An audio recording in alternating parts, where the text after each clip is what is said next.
In this video, we will discuss how to lose belly fat in 30 days using the most effective techniques. From reducing carbs to intense cardio, this video explains the techniques that work. Diet and lifestyle changes with the best potential.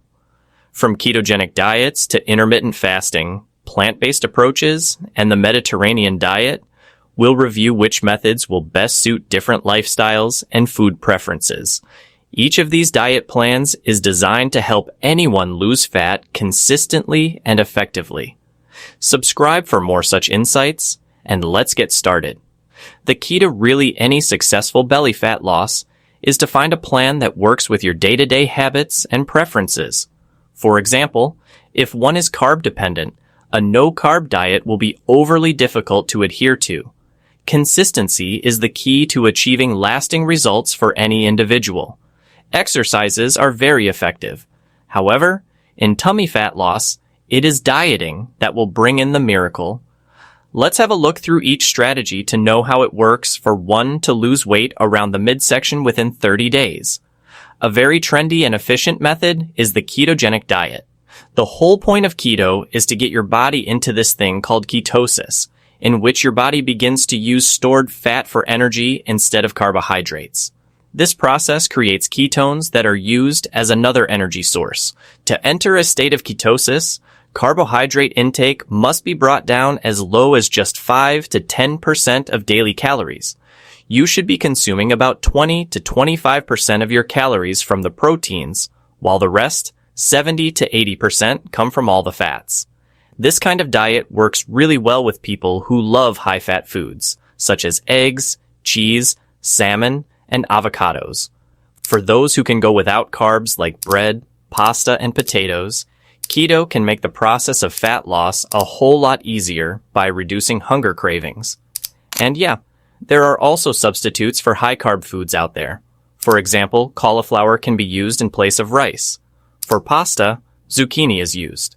And for pizza, there is cauliflower crust.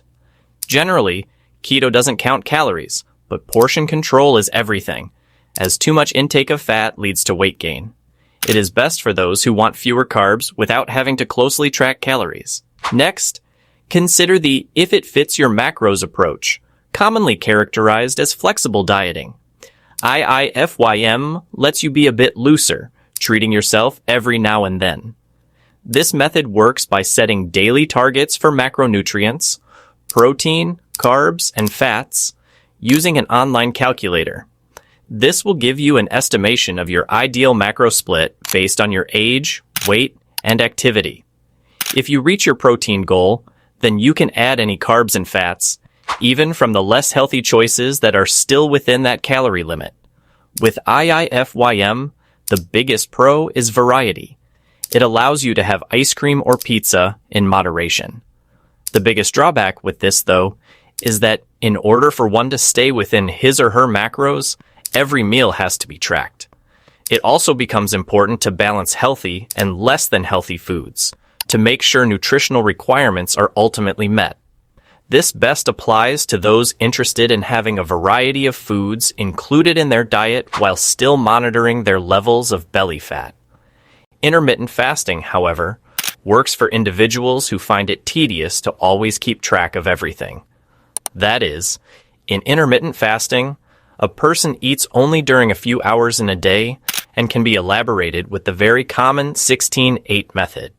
You keep yourself in a fasted state for 16 hours and eat within an 8-hour window. This cuts down on calorie intake since the time frame for consuming food is less, usually leading to weight loss with very little tracking needed. Only water, black coffee, or unsweetened tea should be consumed during this time. Intermittent fasting works best for people who want to eat larger meals and eat less often. For example, one can eat a bigger lunch and dinner included within the 8-hour window of eating by fasting from 8 p.m. until noon the following day. This kind of plan works with people who will not be disturbed regarding skipping breakfast and who don't mind being full with a larger meal. If someone finds that fasting leads to overeating, another approach should be considered, as this does not work for everyone. In the warrior diet, This scheme of eating may be implied for those who can accommodate their body systems to longer periods of fasting. This intermittent fasting involves 20 hours of fasting, thus leaving a window of 4 hours to eat. The warrior diet is based on natural products and whole foods that usually occur in the outside aisles of grocery stores, including vegetables, fruits, meats, nuts, and seeds, while limiting processed foods. It is an eating pattern patented by Ori Hofmeckler in 2001, inspired by the idea that early humans had extremely limited exposure to processed foods and generally ate one major meal at night. Single-ingredient, nutrient-dense foods are prioritized in the warrior diet and may help reduce appetite and calorie intake naturally. This might be a bit tough in the beginning, but going through a transition from shorter to longer, say up to a 20-hour fast, would be easier. This fits well when one wants to simplify their eating habits and focuses more on whole foods rather than tracking calories. Another option for a heart-healthy diet that promotes belly fat loss without strict calorie counting is the Mediterranean diet. This diet, inspired by the eating habits of people in Mediterranean regions, focuses on whole, nutrient-dense foods, including vegetables, fruits, whole grains, legumes, nuts, and healthy fats like olive oil. Fish and seafood are consumed in moderation due to their high content of omega-3 fatty acids. Red meat and sweets consumption is minimal. The Mediterranean diet is also considered an anti-inflammatory diet, and it has been effective for reducing belly fat and generally improving health. You do not need to count your calories with this diet. Thus, it is a good choice that can lead you toward a balanced lifestyle in terms of losing weight long-term. The Mediterranean diet works for the person who enjoys eating a wide variety of whole foods. Also, it requires a multifaceted meal structure without explicit dietary restriction or calorie counting. If one feels a better way to go about things is with a high-carb approach, then a plant-based diet may suit this type of individual better. A well-designed plant-based diet is one that is 50 to 60% carbohydrates, 20 to 25% protein, and the remainder from fat. An emphasis is placed on whole, minimally processed foods from plant sources including vegetables, fruits, whole grains, legumes, nuts, and seeds. Animal products are highly minimized, but vegetarian options include eggs and dairy, whereas a vegan approach eliminates all animal-based food sources. Plant-based diets tend to be high in fiber, which helps you feel full and reduces cravings. For example, oats are filling, but also relatively high in protein for a carb source, making them a valuable addition to a plant-based plan.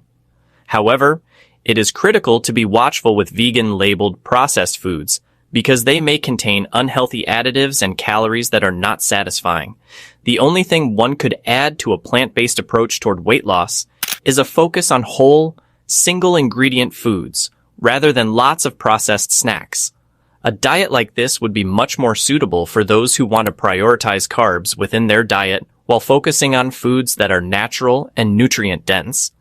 Each of the 5 approaches below aims to create a calorie deficit from different angles, which is essential when it comes to losing belly fat. No one way is across the board better than any other. The best plan is the one to which you can most consistently adhere. If you found that information in this video helpful, be sure to subscribe for more health tips and effective fat loss strategies. So thank you for watching, and take the first step today towards reaching your goals.